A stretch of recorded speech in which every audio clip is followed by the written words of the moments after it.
episode is brought to you by Support the Mountains Herbal Parasite Cleanse. This formula targets the small and large intestinal tracts and larvae, the most broad-spectrum formula available today. 100% organic, formulated by Dr. Mikio Sankey, author of the Esoteric Acupuncture series. For 10% off your first bottle, visit shopyogahub.com and use the coupon code CLEANSE at checkout.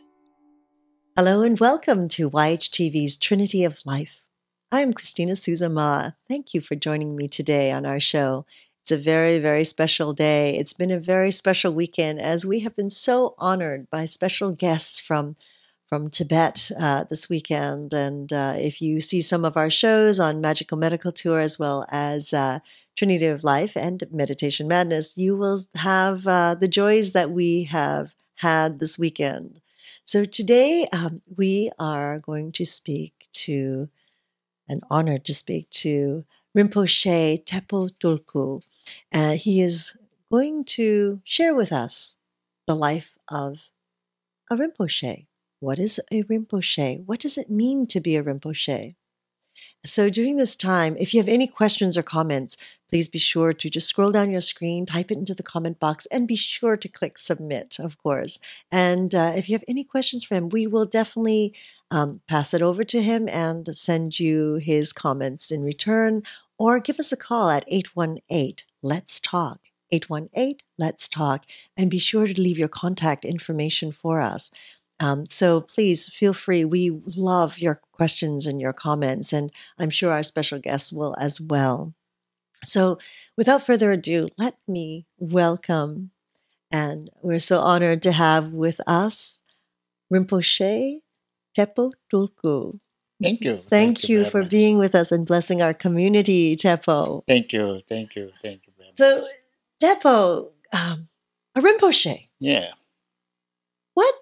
What is this? What does it mean? Can you share that with us? Yeah, there are Rinpoche in Tibetan terms. The word, if you translate, is called precious. Yeah. So that means the title means reality is that something have responsibilities into the community for mindfulness, and so that even that title was even chosen by when you're a little boy. They recognize by the it's related with some previous life Lama, so the related, and then they call recognize that Lama, and then Lama that will be becoming a responsibility of that previous Lama's continuing his journey of the for the teaching and taking care of the community and their community. So that's what called they have become a very serious in the culture, different culture. The little boy became a responsibility of the taking care of the community through the spiritualities. Yes. Oh my goodness. So yeah. So it's not something that, for example, in our society, the Western society, we are born, we grow up, and then at a certain time in our life, we choose. Yes. We choose, like we would like to be an engineer, we'd like to be a doctor. Yes. In the case of a Rinpoche, it's not a choice. Yeah, Rinpoche is, the not choice means it is that we believe in that whoever that recognize the Rinpoche, but he already choose to be a Rinpoche from through your recognized by the previous.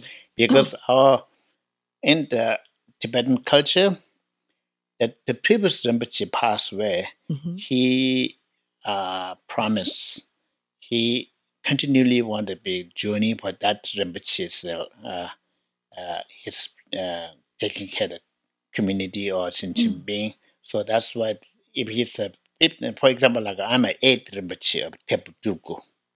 Yeah. So that means that the previous was 7. So then I'm the 8th. So they were continually, the journey was continually. So I see. Yes. So it's like the spirit continues to return. Yes. In one life to the next. The next life. And that's the all monastery, the community groups, they will look for him and look for when the reincarnation Lama from the little boy. Hmm. And it's not necessary to be a little boy. Sometimes they take for a long time. They sometimes be recognized after 20 years. Even the boy was already 20 years working like a normal life, and then they will find him. Sometimes they will find very fast. Mostly 3 years old. Like for me, I was they found me as Tepetuku was 3 years old. 3 years old. Yes. And you were born in Tibet at the time? Yes. I was born in Tibet, 1954. Then 57 is already Tepetuku. Yes. So I had heard many years ago of a young boy that was born in Seattle, Washington, here in the U.S., that was sent back for his studies. Right. Now, so this child could be born anywhere, or is it usually typically through, for example, the Tibetan lineage, or can it be any other cultural lineage? They recognize as Tibetan culture unique, but the location and also they don't necessarily to be a Tibetan. They could be grown any country, any nationality, any nationalities. Yes, really? Yes. But it depends. According they recognize. We have a quite number of, not too many, but quite number of non-Tibetan Lama was recognized as Tibetan Rinpoche. Yes. How spectacular! And but how would one know? And also, it's not necessary to be, if the previous Lama is a male, it's not necessary to be become a reincarnation, be a male. It could be a woman. Yes. Oh, this is very new to me. Let me add up one more. His Holiness the Dalai Lama right now it's 14 Dalai Lama. 14. Yes. Right now, people have a question about the 15 Dalai Lama, and if his next life, he quite often his Holiness Dalai Lama says it maybe could be possible female Dalai Lama. That was he didn't say he will be back in female Dalai Lama, but he quite a number of times his Holiness says could be come back as the 15th Dalai Lama as a female Dalai Lama. Interesting. Yes. So for example, when the Dalai Lama transitions and passes, that is when they search for the next? Yes. Yeah. And also it depends to and that Dalai Lama's choice. Mm-hmm. He have a choice. And not only Dalai Lama, all the Lamas have a choice. He want to be back as recognized as a Rinpoche or not. Mm-hmm. And secondly, once he recognized, then once he decided to come back in the future as a Rinpoche, then they have a choice. Not necessary to be a male, not necessary to be a female. It is up to them. Yes. Oh my goodness! Yes. And so what? For example, at 3 years old, how would you know to make this choice? Yes. Can you tell us your experience as a 3-year-old? That's true. Did you understand what it meant? Yeah. It's very. My family is very just regular family. It's nothing special. Just a regular family. And suddenly some monks show up to the family. That's my mother told me. And knocked the door. They says, we're looking for some Lamas reincarnation searching. One of the candidates, we found that your place, so we want, if it's okay, permission to meet your son. That time I was 3 years old. And that time there was about 5 monks came. And I wouldn't know what to do as a mother. And the mothers usually, generally, and like Tibet, any monks comes, they're most welcome. It's an honor. Yes. So they were so happy. Some monks came in, they're so happy. But they are And when they talk about their kids, my mother said, well, no. maybe you made mistake. That naughty boy, that's right. Yeah. No.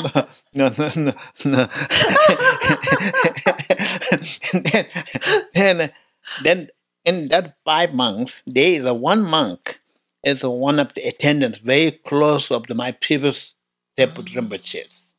But then the trick is the 4 monks, they were very close to try to grab me and their shoulder, and then the person who real close to my previous Rinpoche, he just staying kind of like ignoring me kind of thing.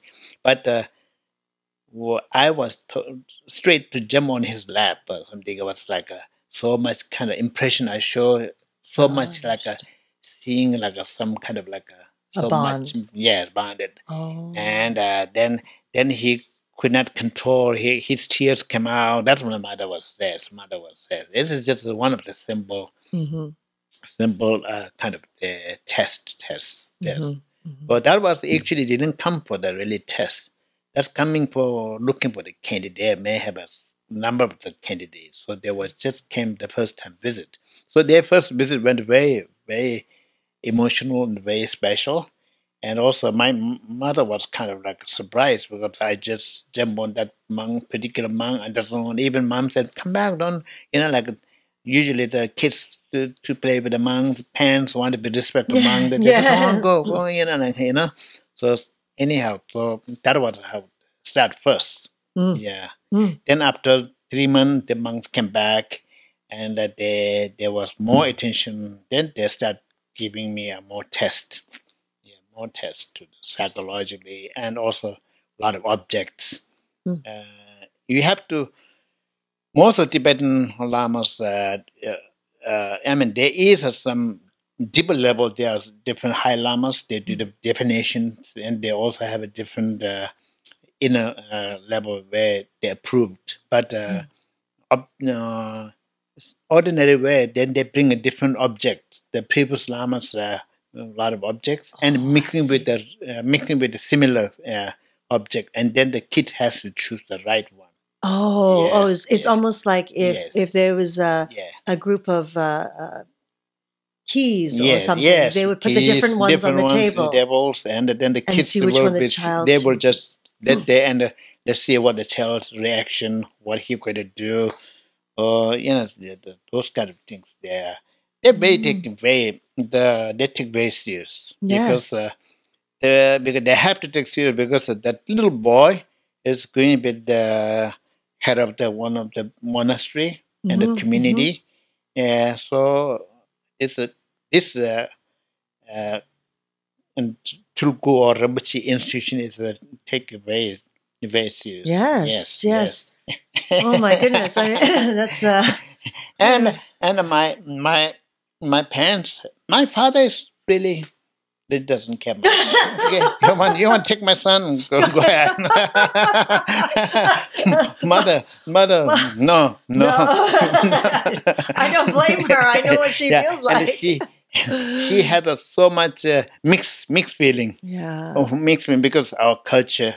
Somebody recognized Rinpoche is a very honor, and it is very blessed, and also it's really. For them, it's like a good luck, and at the same time, my parents doesn't have many kids. So I'm the little one, and they're really too much attached, But when you become a Rinpoche, then you have to start go to monastery training. So it's not, I mean, there's, of course, they can come to see me, but it's not like and I'm not like a 10, 15, 20 years. It's like a little boy, like 3 years old. Yes. It's like a separate from the parents, from the little boy. So they kind of like my mother's kind of like, no, maybe you made mistake. That was she insisting. Yes. Wow. So they kept coming back to do these tests. Yes. And then. How old were you? Oh, please, in same age, in that year, 3 years. But they took like 4 or 5 months. They took go through detail and eliminating the other candidates, and then go through again to the lamas to discuss and make the final decisions. After final decision, I remember I was 3 years old, but I still remember, not detail, but little bit things I remember. But they took me to see the Dalai Lama. Dalai Lama's giving me that's the finalized, and his one is give authorized, kind of like a certified. They give me the blessing kata, kata. I remember those ceremonies. Yes. Yeah. And so at that age, Yes. because of course it would be hard to ask a child, would you like to do this? A child might say yes, Yes, yes. but not understanding what Yes, yes. it entails.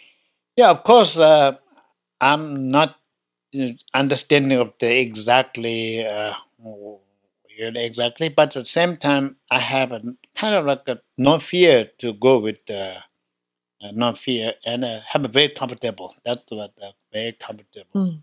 And I think it's something funny is when I'm more grown up, I hardly remember anything. But when at that time is, I think because when we previous life and relationship, even I think when little child, I think that we don't have much negative karmas that time. Yes. So I think that makes you very clear and innocent. So it's connecting much better than now. Oh, now, yes. Now there's so much coming in. It takes a little more work yes, now. Yes, the innocence of the beauty of the child, the spirit. Yeah, and this is they taking basis when they want to love to looking for the kids when the little boy, but the little boy not going to have much kind of like a agenda. They want, so it has a very they can recognize the purity truly from the kids' reaction, and it's they will find. Yeah. So at 3, you went to live in the monastery at 3 years old. Yes. Do you remember? Did you miss your family? Did you miss your mother? No. I remember. I remember quite pretty. I was. Remember, I really had enjoyed that monastery. My mother comes quite often. She's not allowed to stay in overnight, but daytime she comes visit me. I'm very happy to see her, but at the same time, I'm not like a really separate feeling. No, I have from that point already. Have a fun feeling. I'm a Teputuku, kind of like they have exciting. I'm the kind of like exciting that I think that's what. But I don't know why. I'm still right now. That's different thinking. So yes. My goodness, what an amazing path. What a journey. Because the monasteries usually take a very serious. The reason why, because sometimes some family they want to have their kids to be a turku, and then they always said as when the monks comes, they were very pants. Oh, I have a dream of this lama. I had this. That really pushed the monk to be recognized. Right. Interesting. Yeah. Sometimes so it's to recognize in Chukus is very big. The community has to make it really seriously because sometimes there could be misrepresented. Sure. That, yes, we're still human. Yes, we want the best for our child. Yes, so. And then parents generally we call if the parents have a good story, they can make a little boy be tuku. Until the testing comes, then there's a whole different deal. They're choosing the right objects that belong to them. And not only that, and there are a lot of different spirituality they test, and then they have to go through different high lamas to make sure they will go through that choose. Because So you lived in the monastery. Yes. Amongst now, is it now that you've told me that you sometimes even the women. Yes. So the monastery is men and women. No. It's only men. Only. I mean, where where the monastery grown is only male. Okay. It's Ganden Monastery. Ganden. Yes, and it has like 4,000 monks. Yes. 3,000 to 4,000 monks in the monastery. Yeah. Big. It's a big monastery. Yeah. Yes. Yeah. Oh my goodness. Yes. So now what happens to the reincarnation of the female? Yes. They have a separate monastery. It is a habit, for example, like they have a nunneries. Then it would be a nunnery. Nunnery. And for example, if they recognize the particular female, they will be training in the nunnery for the beginnings. Mm-hmm. And at the same time, they will train all the transit, all the initiation, all the training will be within the same monastery. That's no problem. And also they can be lead. Certain they have a limited. Some special rituals, some special is only for male separate, women separate retreat. You know, I see. They make a separate, but a lot of ceremony, many functions they can be do together. Yes, that's very interesting. And same with the women. Yes. They find them as little children. Yes. Yeah. So when the monks or the nuns go to search, they are searching for male or female. Yeah. As soon as they recognize, then there's no discriminating. You know, it could be woman, could be man. Yeah. I mean, a lot of in the monastery they prefer to be a male Rinpoche, because they're more comfortable with it. I think, but it's not. There is no discriminating in the our spiritual practice. You know, and then, but if you look in Tibet, most of monks, numbers of male is very lot of many monks. Nuns are less, very few. I mean, according to the monk is more, male monks is more dominating because the population is. I think because female, there are many nunneries, but not big as like a 3,000 or 5,000, but like 300, 400. They still have a nunnery for 500 nunneries. That's still a very large number. Yes. And people respect. Yes, equally have a respect. And these individuals come from all over the world. Yes. So all nationalities, all colors. All colors, yes. All colors. But in Tibet, until 1959, most of only there are very few non-Tibetans. I see. We have Japanese monks, we have Chinese monks, and we have Indian monks, and we have Nepalese, Bhutanese, but not many from the Europe or America because I think nothing to do with the purpose, because this is isolated. Tibet was isolated for the country for many years, so that's maybe purpose. And so the reason why there are Turkus in Tibetan, but that time purpose of the responsibility within that community, so it's not necessary to be from the outside. Now it's different. The world has changed. All world became a one kind of one. So it's many Tibetan Buddhist centers all over the world, and Tibetan lamas travel all over the world. Yes. And then now the reincarnation is coming many different. Maybe this institution committee who looking for the Rinpoche will have a more tough time because they go all over the world. Right, yes. I would say that's why this is like, it's not just one country just anymore, one it's all spread. And it's all spread. So over here, maybe a modern, this communication with the internet maybe help them faster. The testing in the internet. And starting. We should get involved with that. We should help. Oh my goodness, what an amazing Before journey. they had to take a journey Even in Tibet, it's not easy. They have to go by group. If Tibetan Lama was born in eastern Tibet, then central, they have to travel all with the by horse. But take a long time. So, for example, if it was like example, the Lama that found you, Yes, that was good friends with you in the past life, right. They came to the door because they must have had a sense. Yes. They must have had some kind of a feeling or a sense to come to your mother's door. Yeah, this is because they have community research, and then they have a founding kind of like maybe. I think my understood at that time there were like 5 boys. One is me. There's another 4, 7 different towns, different cities.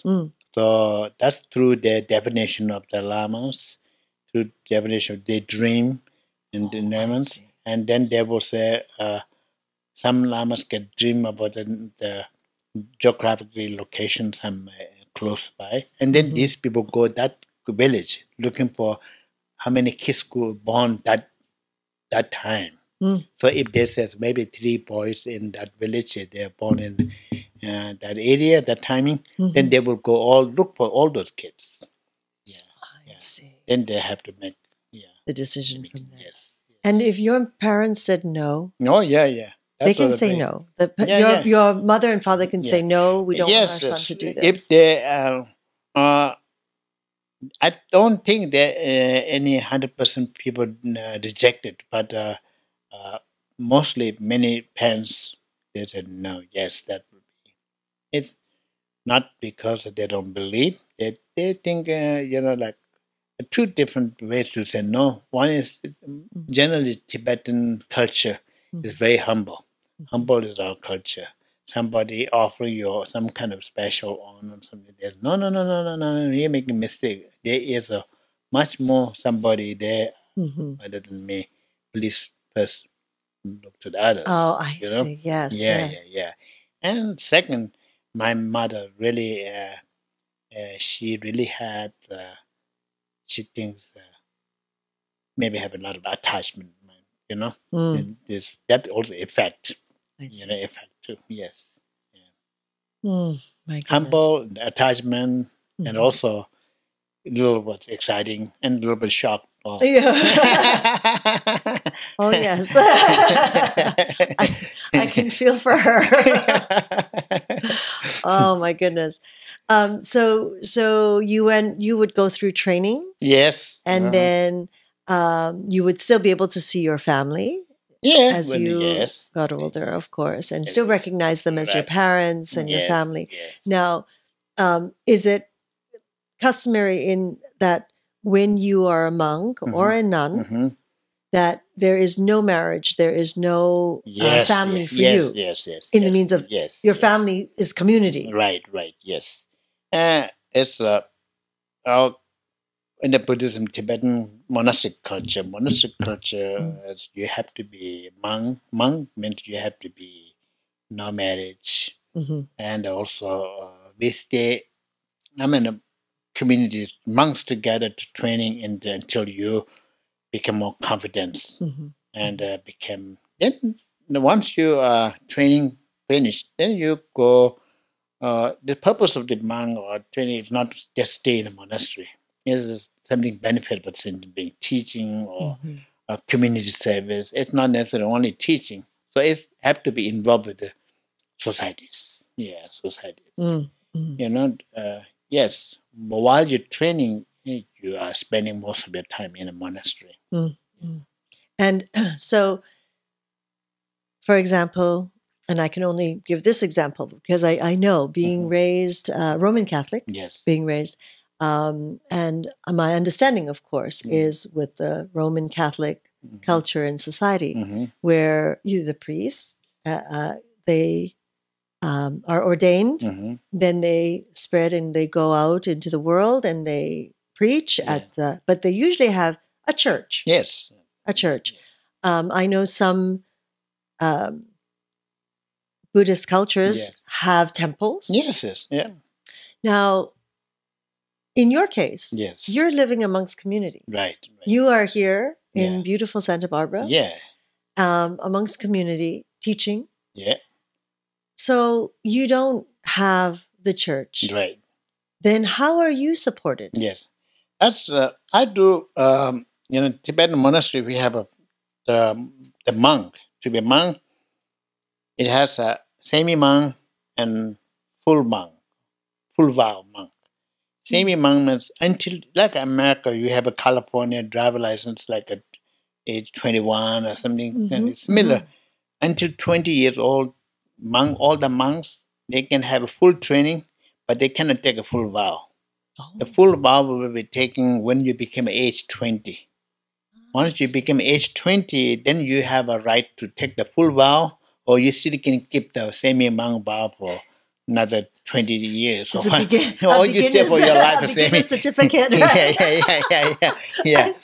Because once you become a full monk vow, you have a lot of more restrictions, rules, a lot of rules.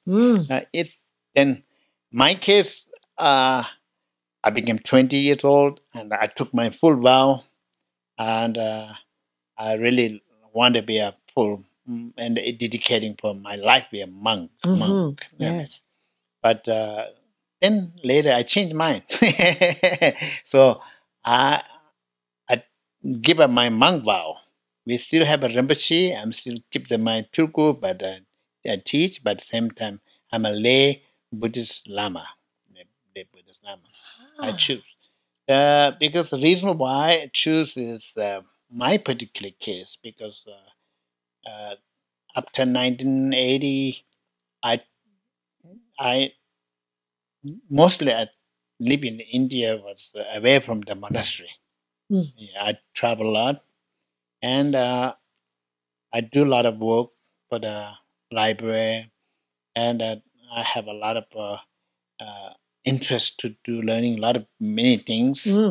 And I decided not to be stay in strictly in a one monastery for. I see. So yes, once if you make that vow, yes, to be a full monk and live with the parameters of that, it means you are mainly staying in the monastery. No, not necessarily. Not necessarily. As long as you want to keep the vow, you can keep the vow. My case is I'm breaking a lot of the rules of the monk. So I say a rogue monk. I don't want to be a corrupted monk. Yeah. I want to be good monk, or I don't want to be monk. Right. So I say, okay, I don't want to be monk.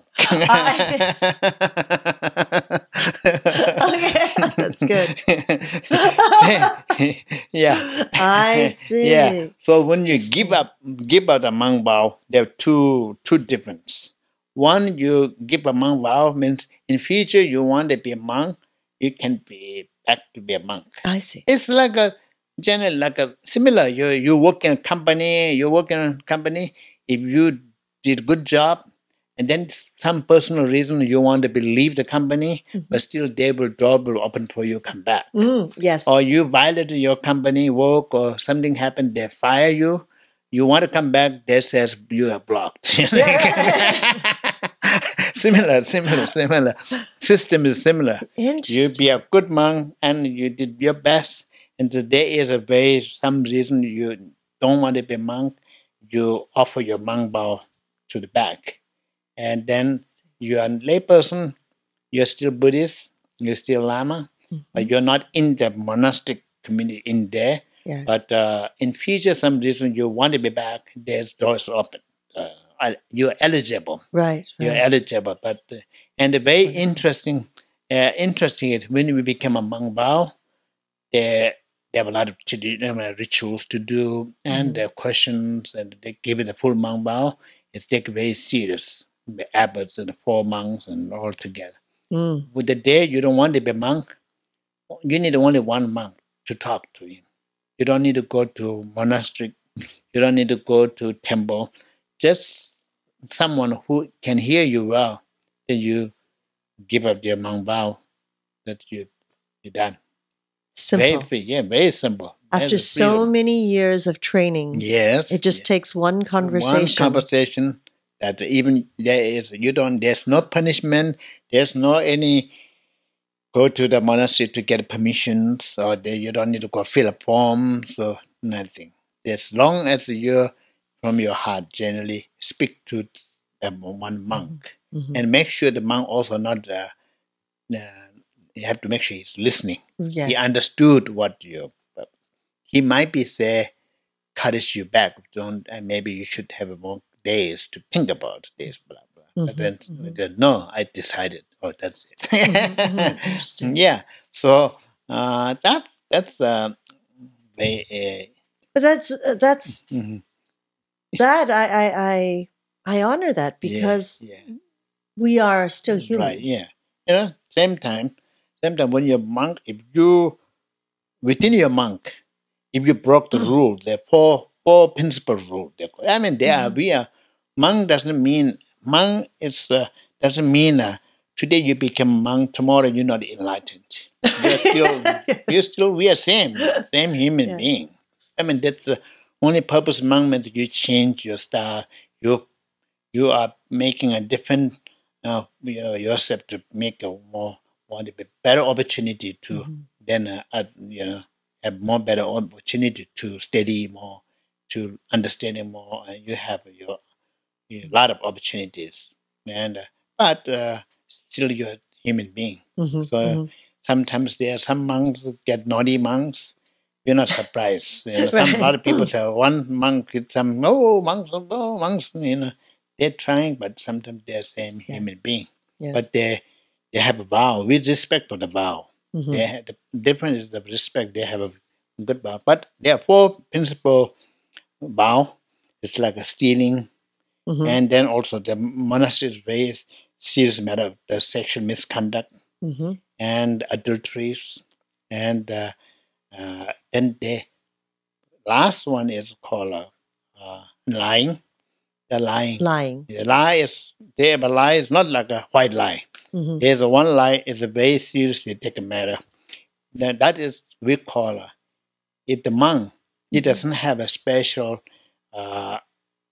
enlightened wisdom, like become a holy, and somebody believe you have that holy man, and you accept kind of like you are holy. If you are not achieve your holy experience, but you pretend or you just accept that person, you are normal monk.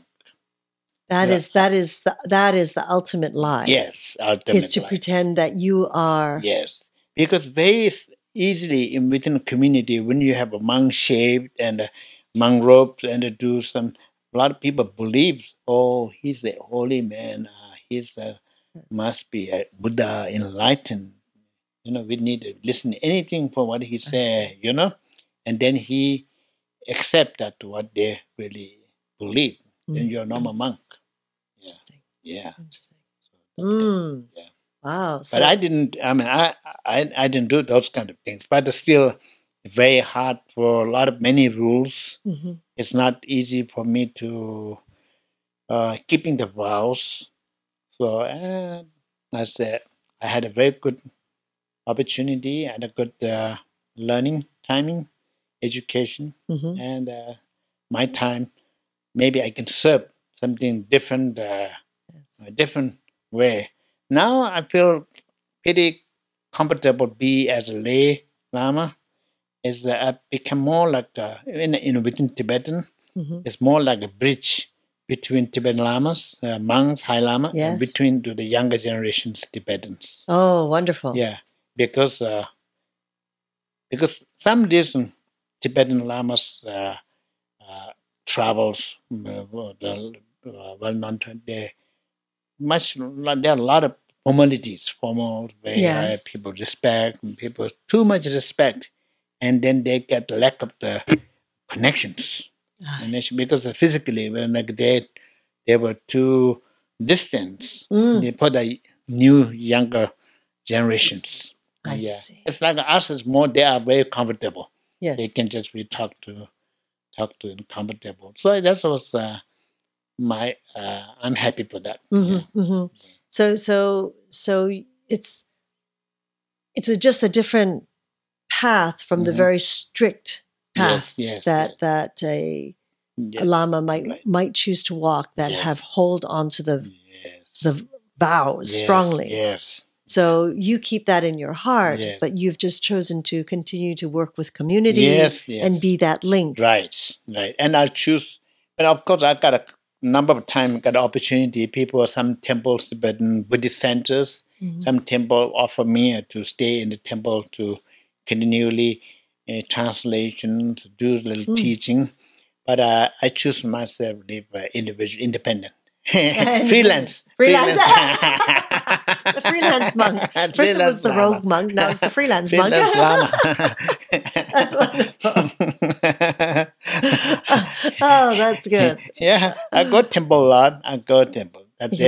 If somebody asks me temple, I don't have a temple. But I go all temples, anywhere I go. If they found some Tibetan Lama centers, I join. Like yesterday, I went to join with one of the Tibetan Buddhist center here. It was very, I am very comfortable. Then since I don't have a temple, I don't have any one restrictions. I can go any place. Yes. When you have a temple, you have to be here. This temple, Yes. This is our. This is our Rinpoche. You're right. So there's no our Rinpoche. I'm just freelance.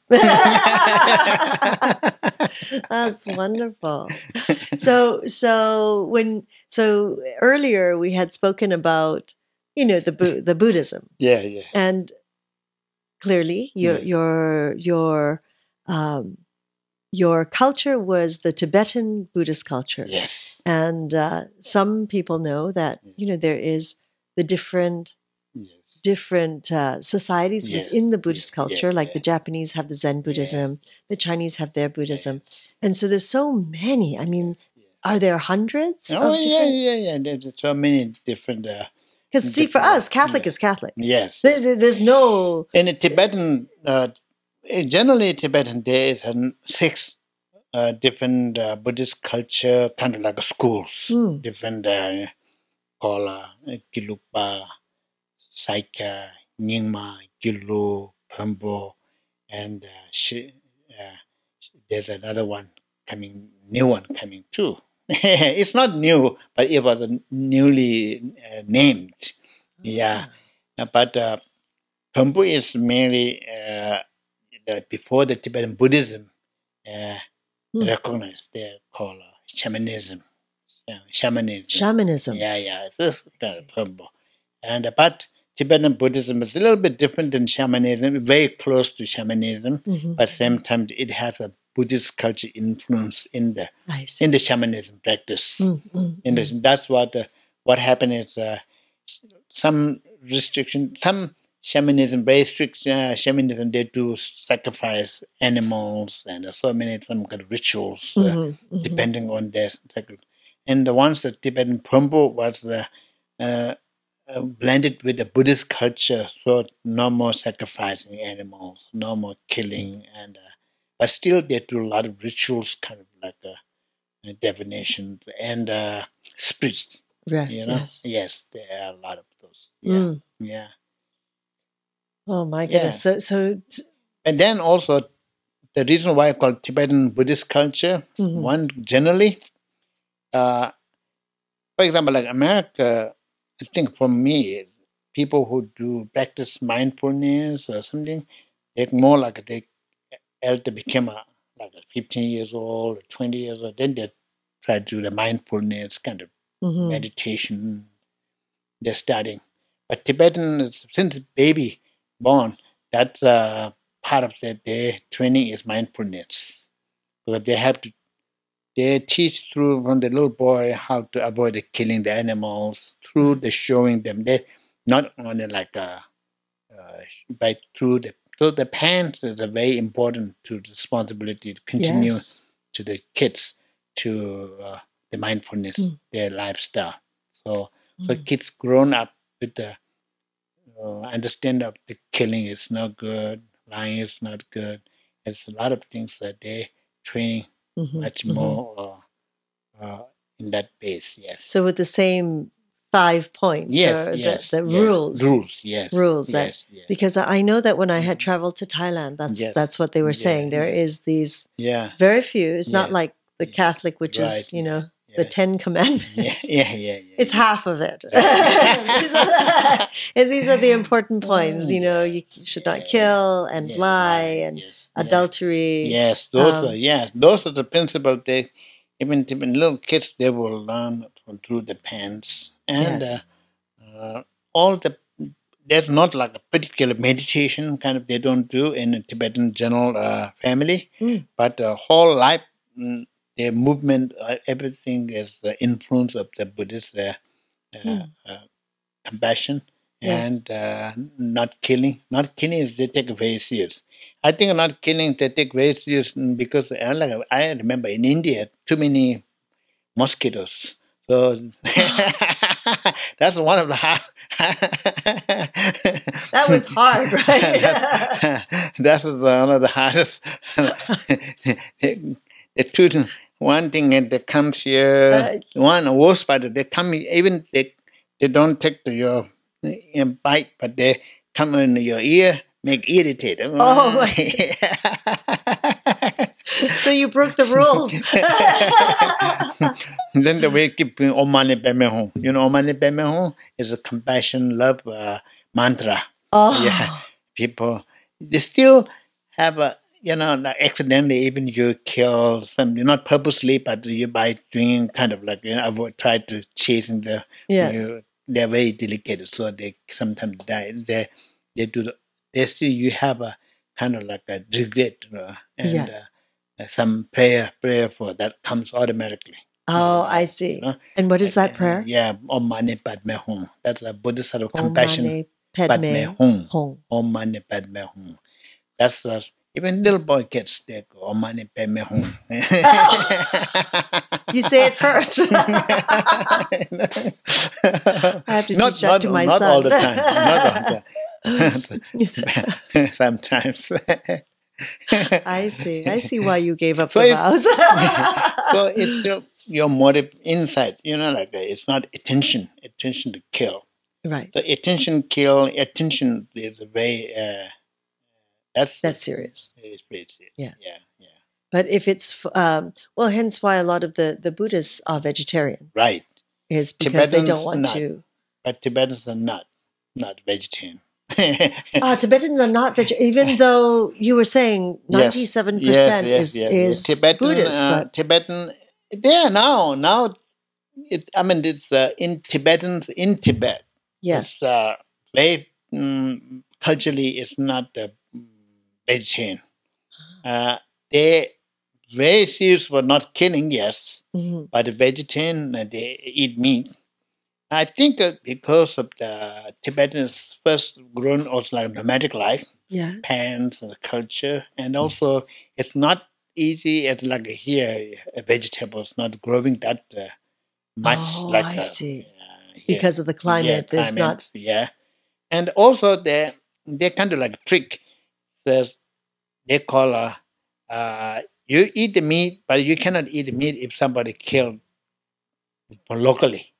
You eat meat somebody non-local meat.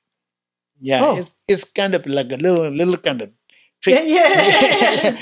Yeah, the reason why they call non-local names, for example, New York, the people butcher who kill have no attention for selling to Santa Barbara. So then it's okay. They already killed. Santa Barbara is their attention to killing here for us.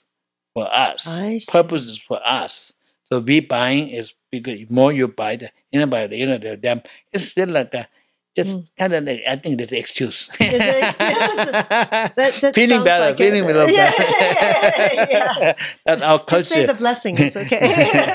our culture. We call it miksha. Miksha means somebody like the Mongolian. That's why they make the rule. Mongolia who make this trouble problem. Mongolia, sometimes llamas come, your guests come, they will keep one sheep to kill, special for the guests. So the lamas, they saw it. They said, no. You're not allowed to kill anybody purposeful because of me, because of us. You know, this is just the excuse for not eat the.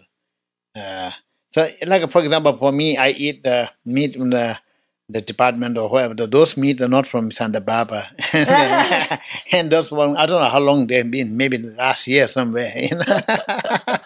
So it's okay. but in India, all the Tibetans monks are now vegetarian. Not only Tibetans, even because India is one of the best places you can buy a lot of vegetables. I see. Vegetables, and it's no available. Problem. Available, yes. Yes, I see. Yes, so it's easier to do so. Yeah, and the lifestyle change. In Tibet, it's very. I mean, good to be the Buddhism was introduced to Tibet. Before Buddhism is like Tibet is very nomadic life. Their life, they just grown up with the depend on the animals. I see. Animals, the fur, they make jacket, skin, colder climate. Yeah, clothes. Yeah, they all depend. Yes. That's amazing. Yeah. So now, is your family still in Tibet? No, my parents are passed away, but I still have some relatives. Yes. So do you still go back? Right now I can't go, but I have some connections. Yeah, but I do very limited connections. Yeah. Well, now internet is makes the world much smaller now.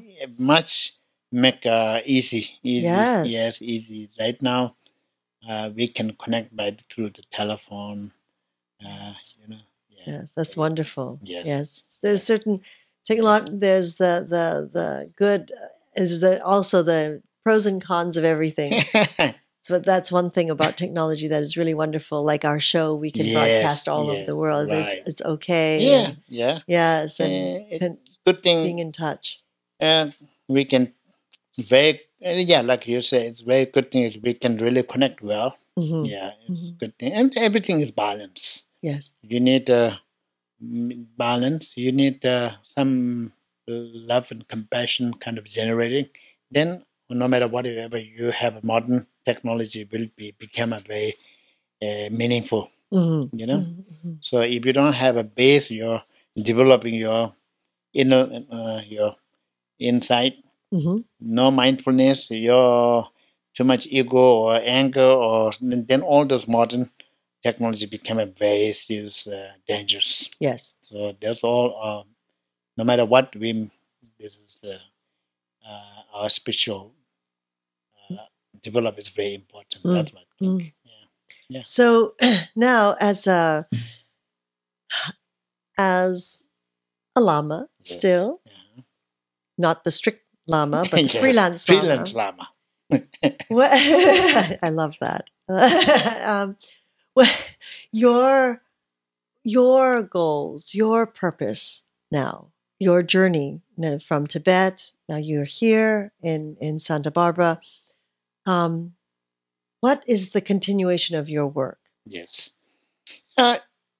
it's very interesting. But when from in India, I was much more involved within Tibetans. So once I've been in California, my most of the time spending with the most of the time with non-Tibetans. And also it's a give and take, learning. A lot of things learning and a lot of things share. And so now for me, I'm founding in now California, and this new generation, that the new 21st century is growing. People have a more looking for something spiritual. Yes. Yes, they have a 20th century. We had so much experience of the negatives. Yes. And people are looking for some kind of a positive attitude. And the younger generations kind of like moving forward to the positives. So my life journey will be until how long I will stay. I will be continuing much my learning, giving and take learning, and there's no any limit for learning. Every time I have a lot of learning. Yes. I said I always tell people I'm the forever student. getting the speeding ticket, the landing ticket,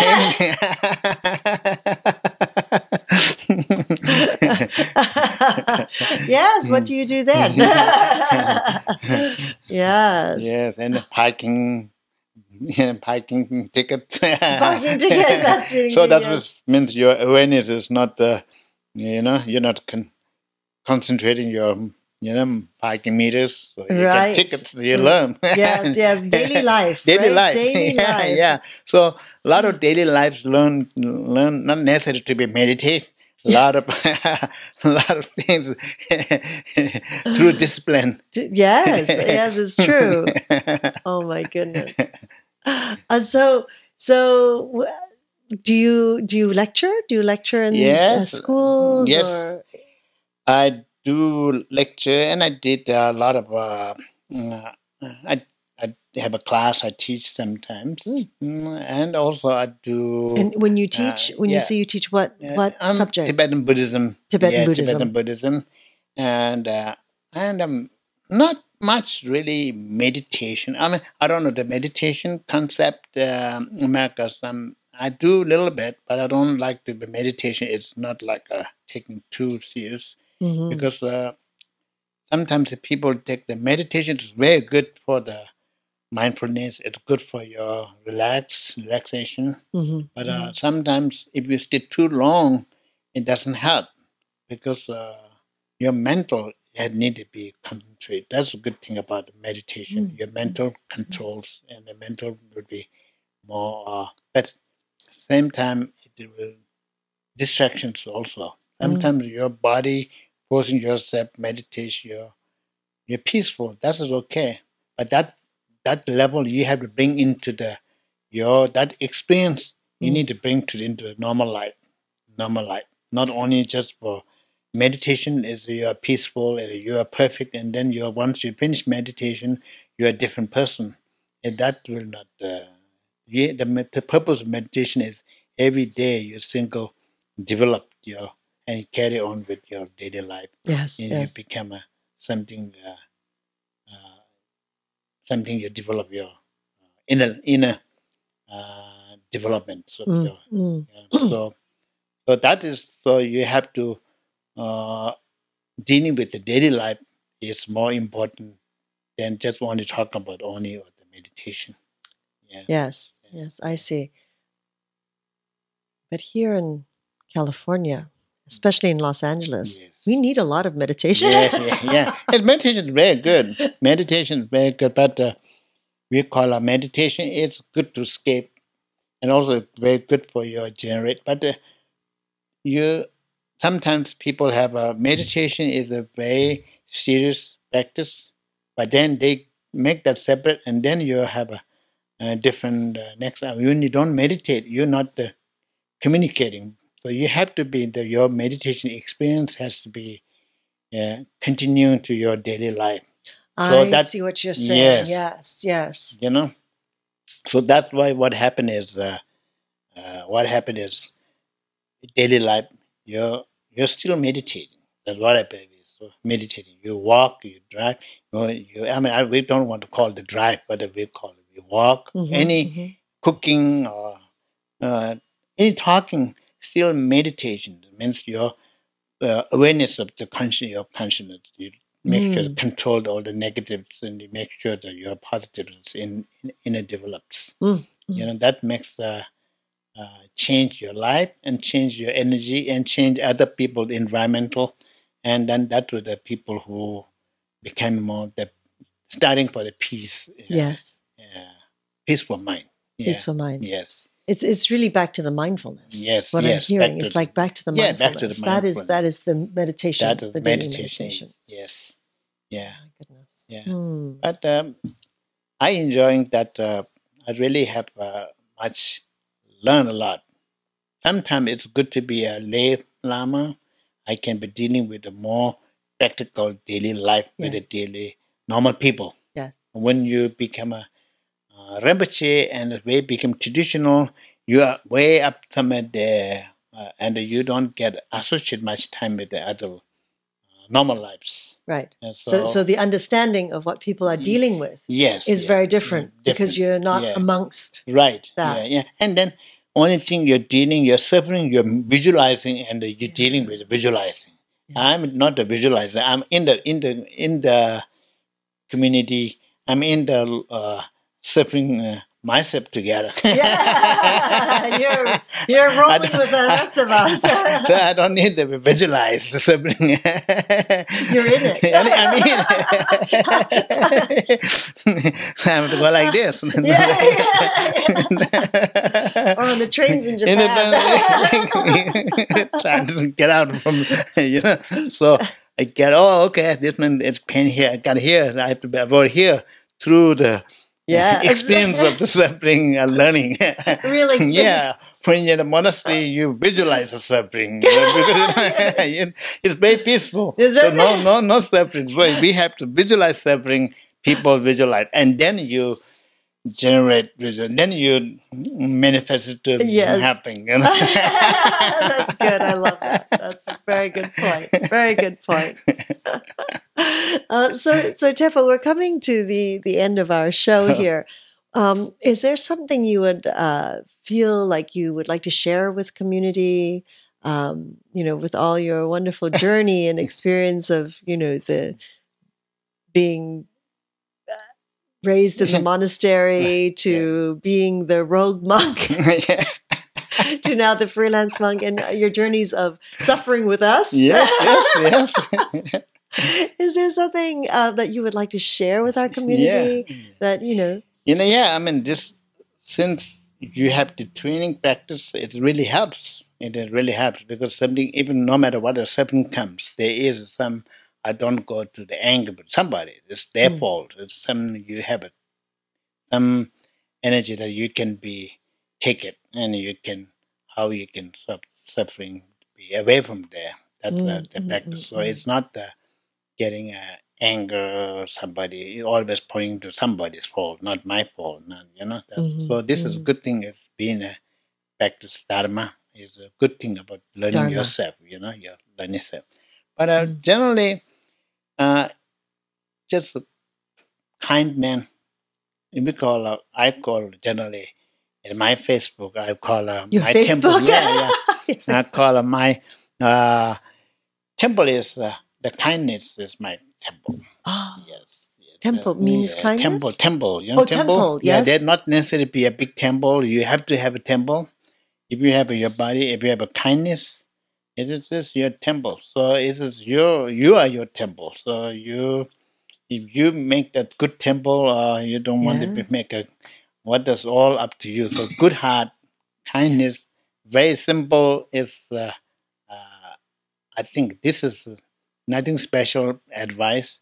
Special is kindness and very good heart. Good heart is very necessary. I think we have a responsibility, our children, to grow up with a good heart.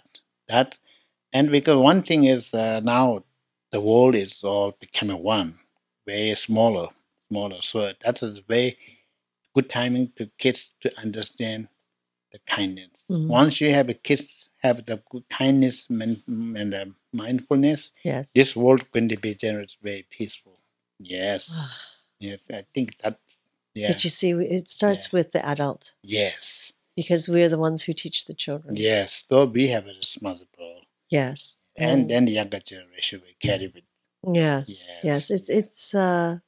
It needs to begin somewhere. Yes. It needs to begin somewhere. Yeah. That's wonderful. Yeah. So the kind heart. And it's very interesting that you say about our inner temple, because when I study with other elders of because I'm always interested in studying what there is out there from an indigenous culture. Right. That is what one elder had said. You are the temple. Yes. You don't need to go into a temple. Right. If you know that you are the temple and all manifests inside that temple. Yeah. That's when you will find the stillness. Yeah. That's interesting. See, the indigenous culture and now, the Buddhist. Yes. That's why you look the Buddha many times in the cave. There's not any fancy temples. Yes. Buddha enlightened under the tree. Yes. Not in a fancy temple. Right. No, I agree. I think that's why I was always... But I'm much better shape than Buddha enlightened. I'm near the beach. You're near the beach. Except when there's a storm. Yeah. Then you want the cave. Then I will go back and look for the cave. Oh, that's wonderful. Thank you so much for this wonderful time and sharing your journey with us. We're really very, very honored. Thank you, Tepo. And good laughs. I always like to laugh. Yes. And of course, thank you to all of you out there, Segovia Smith and the Yoga Hub team, for making this moment possible. And please, we would love to hear your comments and your suggestions, and send them in, and we will definitely make sure that our guests will receive them and we will respond. And we've just heard that he has a Facebook page. Yes. So, Tepo, would you like to announce your Facebook page? Yeah, just go Tepo Tulku. You'll find it me. Tepo Tulku. And what we'll do is we'll also have that link on our website if you'd like to connect with him and follow his journey. Thank you. As he lives amongst us.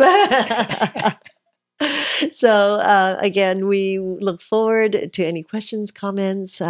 Call us at 818-LETS-TALK, 818-LETS-TALK. And thank you for joining us. And until next time, namaste.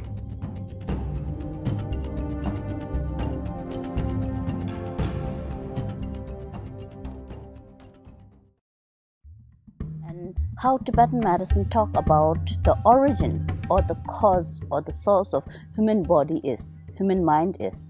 Because in school medicine, you say where your body comes from, the zygote, the sperm, the ovum, and all this thing. But when we trace and when we try to look into where your mind comes from, then you're lost.